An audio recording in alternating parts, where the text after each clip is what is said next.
Hi, I'm Dr. Zachary Ginder. I am the co-founder of Pine Siskin Consulting.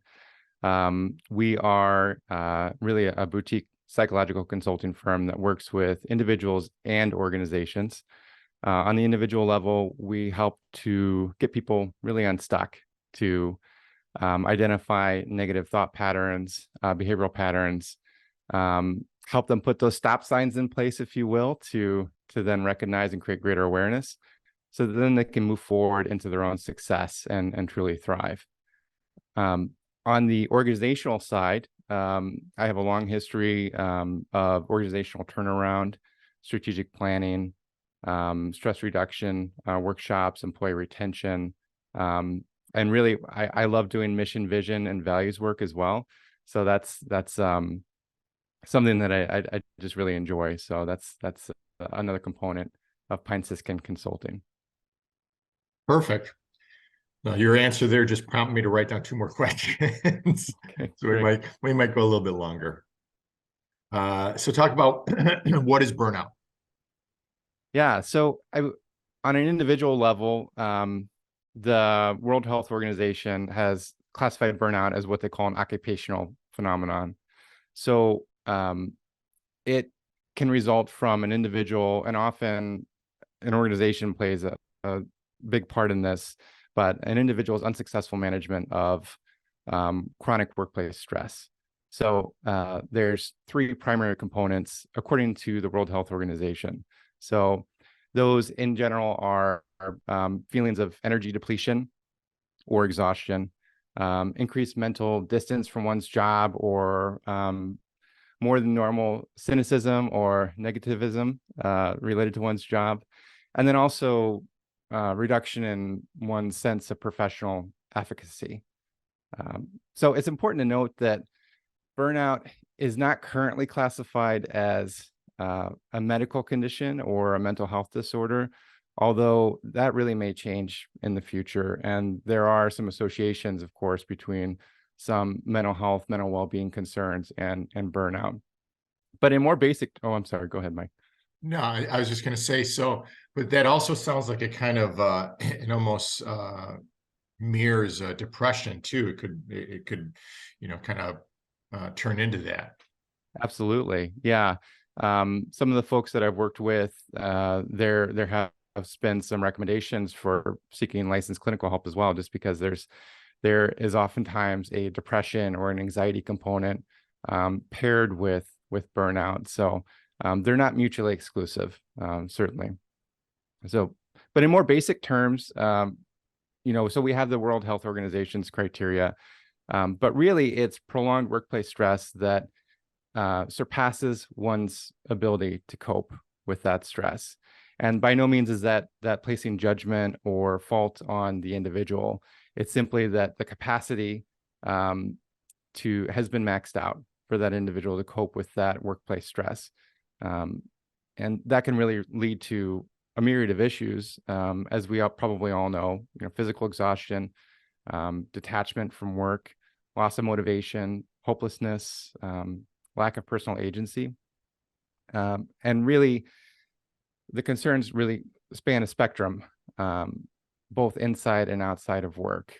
I think it's important to note that although the World Health Organization notes it as an occupational phenomenon, our occupation truly is living, right? So although it may start in the workplace, that is not exclusive to the workplace. We're not able as humans to fully detach from our work, generally speaking, and just go home and live free and carefree, right? So we are the same person at work that we are at home in terms of our emotional well-being and physiological well-being. So that burnout, we carry it with us. Sure, absolutely. So with that being said, whose responsibility is it to manage? Is it the organization or is it the individual? So this is a big point of contention, and I see a lot of discussions online and in person about if employees are saying, if I receive one more recommendation for self-care that doesn't involve a structural redesign of the organization, then I'm going to throw a fit. I'm just going to be so upset. And I understand that because prevention and actually addressing workplace burnout is really a shared responsibility. It should be a braided responsibility between the worker and the employer. And it is the onus of an employer to ensure that there is some level of psychological and physiological safety in the work. And those can be very basic, fundamental aspects of operating a good shop. And those can be as simple as establishing clearly defined job descriptions, work roles, clearly defined hours, non-negotiable time away from work, where it's rest and recovery time. Don't contact me. You're not allowed to contact me outside of that work. So clearly communicated expectations, ongoing professional development, and really just enhanced work-life boundaries, which I know with the advent of technology, we're kind of always on, right? And that may be part of the problem with increased levels of burnout, is that we really find it difficult to truly detach from our work. Yeah, that was going to lead me to my next question too, because I was going to ask, so with COVID and that whole transition where everybody started working from home, did you find that there was more cases of burnout or less? But I can see what because at first I thought, well, you're not in that work environment, you're in your home, you're more relaxed, you don't have to be on 100%. But then, like you just mentioned, which I didn't think of, is that you're more attached, and there's Yeah. actually there's more stress with you. I think some studies are showing that they're getting more work out of their employees with them being at home. So how did that whole equation fit into burnout? Yeah. So, I mean, from an employer standpoint, at first blush, when you see that you're getting more productivity, more efficiency out of your employees, you're like, that's a real win. But if you dig a little bit deeper, sometimes it's not just that employees have increased well-being because they're not commuting, they're not having to balance work and life as much as far as childcare or other family responsibilities. A little bit deeper, it may be that they're working longer hours, that they're putting in more time, that they're not taking the breaks that they need throughout the day because they feel like they're at home, that they should be on, that they should be reflecting in their employer that, yes, I'm working, without necessarily even building in the required breaks, legally required breaks that one should be taking throughout the day. Yeah, I was going to say there's not that structure for breaks. Absolutely. So Yeah. do you And go ahead? needless to say, Mike, this is gonna vary depending on the discipline of work or the work and the work environment. So a manufacturing environment is going to look different as far as how an employer engages in workplace well-being and burnout prevention and mitigation, as opposed to a call center or a small business.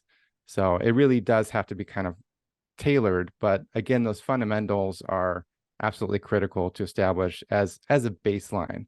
And in addition to that, creating psychological safety, ensuring that you have representation, diversity and inclusion, celebrations of success is another.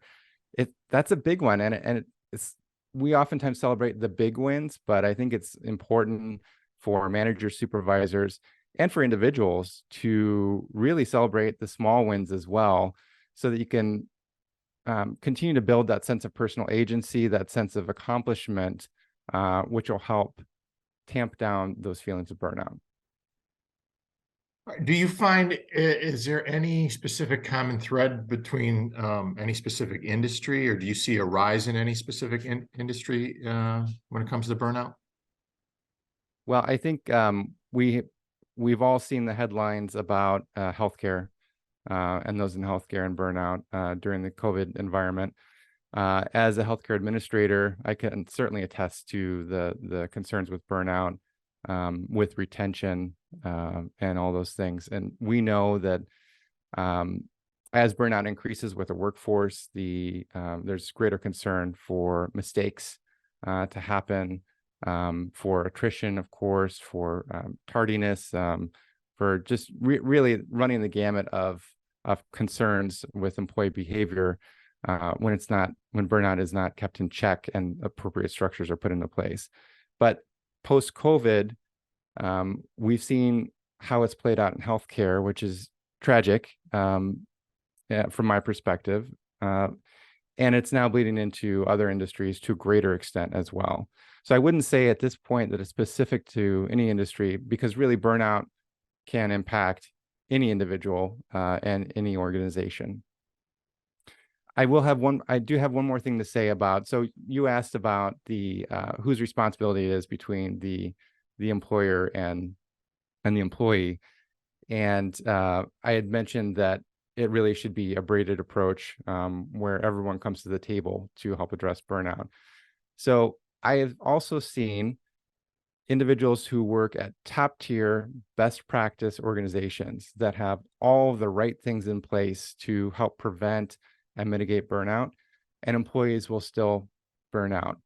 So why is that? We can't force employees to take care of themselves, especially outside of work. We can't force them to engage in self-care practices. We can force them to not engage in computer work or cell phone work or things like that, but we can't force them to stop ruminating, right? So there has to be some level of employee engagement along with the employer safeguards that are put into place.